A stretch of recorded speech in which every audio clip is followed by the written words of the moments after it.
देखिए अगला लेक्चर हमारा है मूल अधिकार एवं कर्तव्य। मूल अधिकार एवं कर्तव्य। सच में हमारा मूल अधिकार हमें संविधान में, मूल अधिकार हमें संविधान में मिला हुआ है। हमारा मूल अधिकार हमारे संविधान में मिला हुआ है। हमको अपने मूल अधिकार को जानना चाहिए। क्या है मूल अधिकार क्या है? देखिए जो हमारा मूल अधिकार है हमारे लिए अस्त्र है। हमारा जो मूल अधिकार है हमारे लिए क्या है? अस्त्र है। उस अस्त्र का प्रयोग करके हम इस समाज में अपना जीवन यापन कर रहे हैं। सच में अगर मूल अधिकार नहीं रहते, हमें स्वतंत्रता का अधिकार नहीं रहता, समानता का अधिकार नहीं रहता, तो हमारी व्यवस्थाएं जो थी आजादी से पहले हम कहाँ होते यह पता नहीं रहता।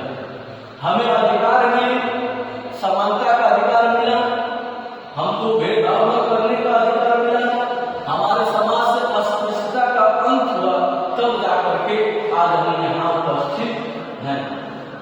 उस संविधान जब तैयार किया उस संविधान में हमारे 6 मूल अधिकार दिए गए। उस संविधान में हमारे लिए कितने मूल अधिकार दिए गए? 6 मूल अधिकार दिए गए। उस 6 मूल अधिकार में सबसे पहला हमारा अधिकार था उस 6 मूल अधिकार को बांट दिया गया। कहां से कहां तक? 14 से 32 तक। कहां से कहां तक बांटा गया? 14 से 32 तक बांट दिया गया, जिसमें कहा गया सबसे पहला जो कहा गया समानता का अधिकार। क्या कहा गया? समानता का अधिकार। ठीक है, किसका अधिकार? समानता का अधिकार, जो 14 से 18 कहा गया। इसके बाद क्या था? स्वतंत्रता। स्वतंत्रता का अधिकार जो 19 से 22 कहा गया। इसके बाद शोषण के विरुद्ध कितना हो? 23 से लेकर के 24 तक। अगला क्या बताया गया? धार्मिक स्वतंत्रता का अधिकार 25 से लेकर के 28 तक। अगला संस्कृति शिक्षा संबंधी अधिकार कितना? 29 से लेकर के 30 तक। और एक क्या था? भेदभाव संवैधानिक उपचारों का अधिकार 32। यानी कहने का तात्पर्य है कि जो हमारे 6 मूल अधिकार बांटे गए उसमें से सबसे पहला अधिकार हमारा दिया गया समानता का अधिकार। किसका अधिकार? समानता का अधिकार। इस समानता के अधिकार को 14 से 18 लाया गया। इसमें कहा गया कि जो 14 होगा कानून के समक्ष समानता, यानी कि सबके लिए कानून बराबर होगा। अगर हम भी चोरी करेंगे तो हमारे पर भी धारा लगेगी, अगर कोई बड़ा व्यक्ति भी चोरी करेगा तो उस पर कोई धारा लगेगी। थाना को थानेदार सबकी बातें समान तरीके से सुनेगा। यह हमारे कानून दिए गए प्यारे बच्चों। सच में अगर हमारे सामने कानून अगर 14 नहीं रहता, आर्टिकल 14 नहीं रहता, तो उस थानों में आज के दौर में गरीब की सुनवाई नहीं होती। आज के जो थानेदार है, आज के जो इंस्पेक्टर है, आज की जो प्रशासन व्यवस्था है, उन्हीं को जगह देती है जो उनको माल पारी पहुंचाते हैं। हमारे थानों में क्या है? अगर आप पैसा नहीं देंगे, आप पैसा नहीं देंगे, आपका कोई टच उनसे नहीं है, आप उस थानेदार के नजर में सबसे बड़े अपराधी हैं।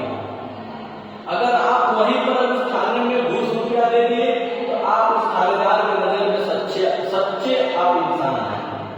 आज हमारे देश की व्यवस्थाएं थानों में हालात बड़े खराब हो गए हैं। झूठ बोलेंगे, सच बोल देंगे, आप पर मुकदमा लाद दिया जाएगा। क्योंकि शासन के बदौलत आज जो कानून व्यवस्था उसका चीरहरण किया जा रहा है। ठीक है, इसलिए कहीं भी किसी थाने में जाइएगा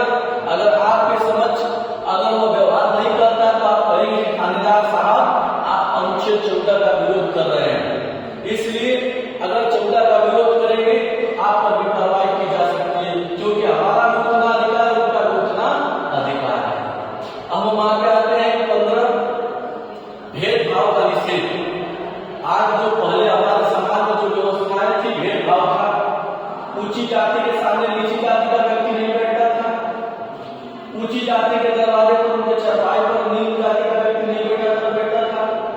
आज उसको समाप्त करके अनुच्छेद 15 में बता दिया गया है कि यदि ऐसा कुछ किया जा रहा है किसी के द्वारा, उनको बता दीजिए कि आप अनुच्छेद 15 का विरोध कर रहे हैं। अगर नहीं आप सुधरेंगे, आपके खिलाफ आर्टिकल 15 के तहत आपको जेल में जाया जा सकता है। अगला है सोबर अवसर की समानता।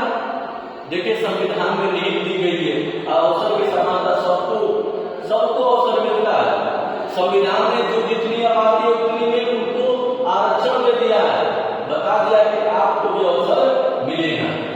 अगर यह व्यवस्था नहीं बनती प्यारे बच्चों, जो आज की भर्तियां आउटसोर्सिंग पे जा रही है, आज वो समानता की व्यवस्था चार और खाइयां बना रही है। कारण क्या है?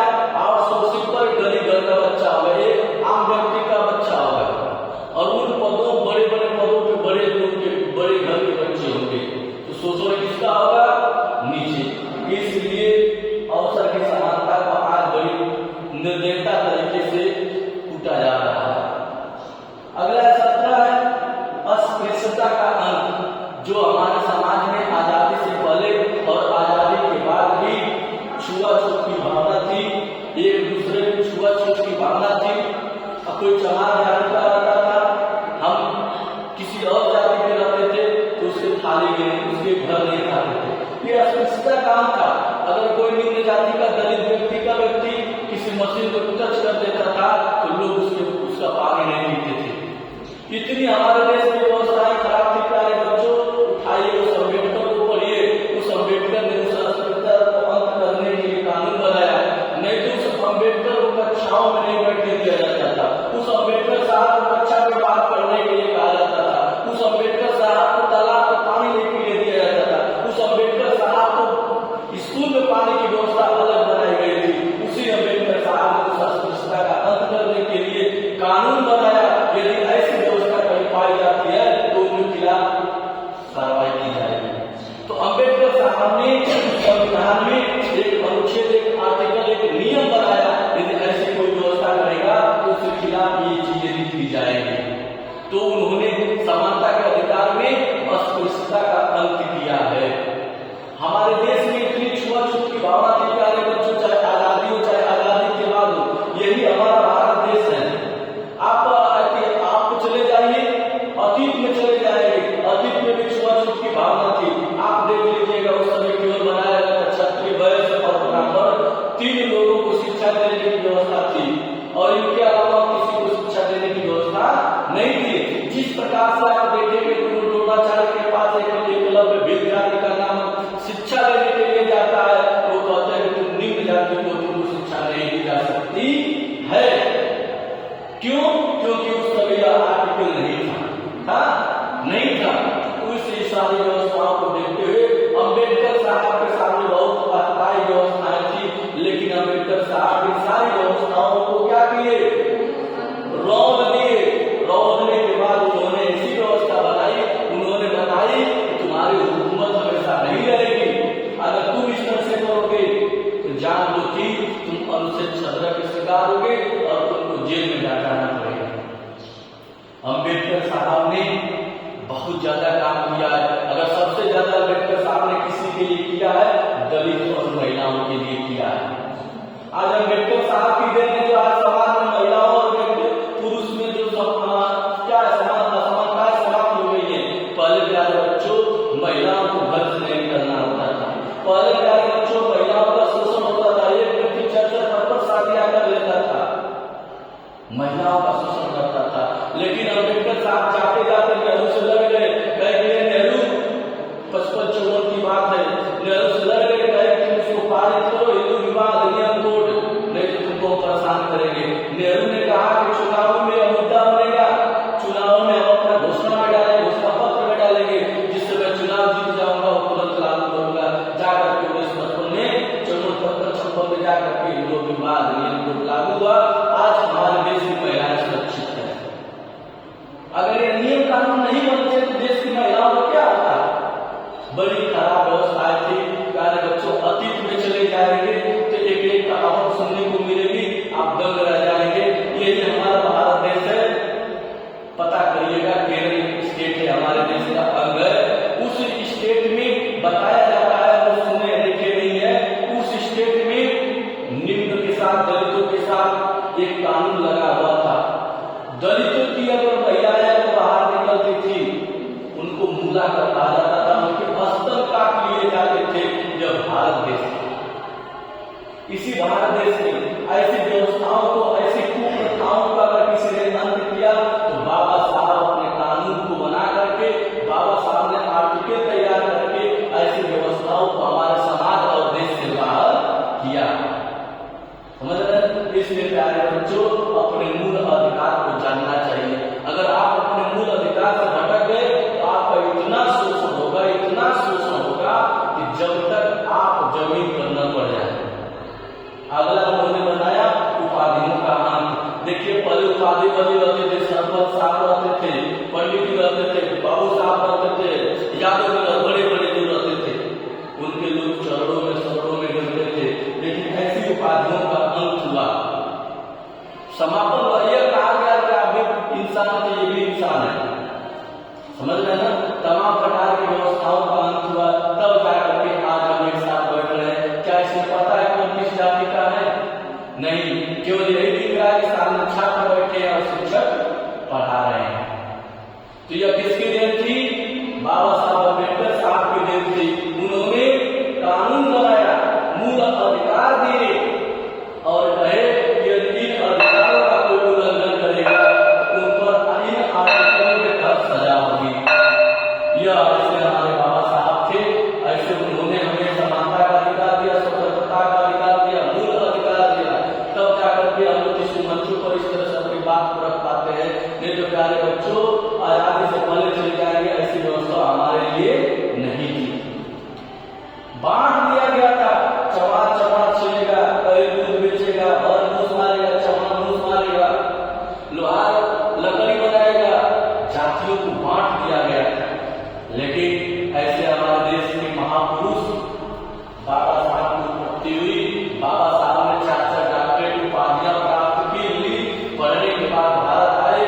जब भारत आजाद हुआ, भारत को अपना नियम कानून चाहिए था, तो अम्बेडकर साहब को सर्वश्रेष्ठ माना गया और अम्बेडकर साहब ने मूल चीजों को ध्यान में रख करके उन्होंने कानून बनाया। आज हम सब लोग क्या है? स्वतंत्र हैं, आजाद है। अगर हमारे पर कोई अगली उठाता है, हम लोग तुरंत ही आर्टिकल को सहारा लेते हैं। ठीक है, धन्यवाद।